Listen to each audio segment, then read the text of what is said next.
Eh les gars, écoutez, Ripley est vendu. Ah, mais comment ça se fait-il que tout ce qui s'agit de financement de développement, c'est Abidjan, ça se passe. C'est en Côte d'Ivoire, ça se passe. C'est quoi ces folies? Les gars, écoutez, vous savez, je vous avais dit, tout ce qui s'agit, les financements des côtés des Arabes en Afrique, les gars, c'est pas eux qui est derrière, c'est l'Occident. Vous savez très bien, s'il s'agit entre les Arabes et les Africains subsahariens, ils gèrent tout avec religion. Ils ne viendront jamais d'investir de côté économique. Si tu le vois investir, c'est de venir construire les mosquées. Voilà. Mais les gars, maintenant, l'Occident, il passe par ces gens-là. Les pays comme Maroc fait des banques à leur nom, mais en réalité, ils ne bénéficient rien du tout. C'est l'Occident qui est derrière.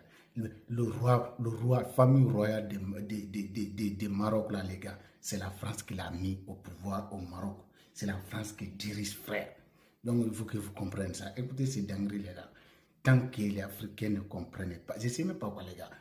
Il y a des pays qui ont toutes des matières premières, mais toujours des pays pauvres, ceux qui viennent pas. Non, les gars. De voir même, je me dis, Afrique même là, il y a une malédiction dans nos choses. Il faut que si les Africains, on se réveille. Ça, on arrête tous ces conneries. Raison pour laquelle aujourd'hui, nous, on supporte l'AES. Et ne veut plus d'aide de développement, ni financement de développement. Venez acheter nos matières premières comme il faut, on se développera. Il faisait figure de favori et les prévisions se sont confirmées par une belle victoire.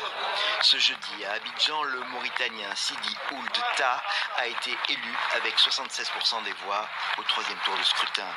Il est désormais le nouveau président de la Banque africaine de développement, ou BAD. Ancien ministre de l'économie de son pays, il venait de quitter la présidence de la Banque arabe pour le développement économique en Afrique.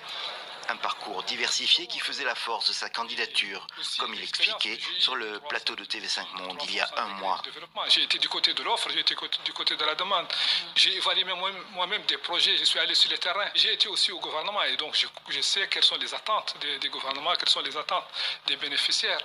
Mais j'ai été aussi du côté de l'offre et donc j'ai assisté à toutes les grandes réunions des bailleurs de fonds et je sais aussi comment les institutions financières peuvent contribuer au développement, quelles sont leurs limitations, mais quelles sont aussi les options d'innovation qui sont offertes pour faire encore plus et encore mieux.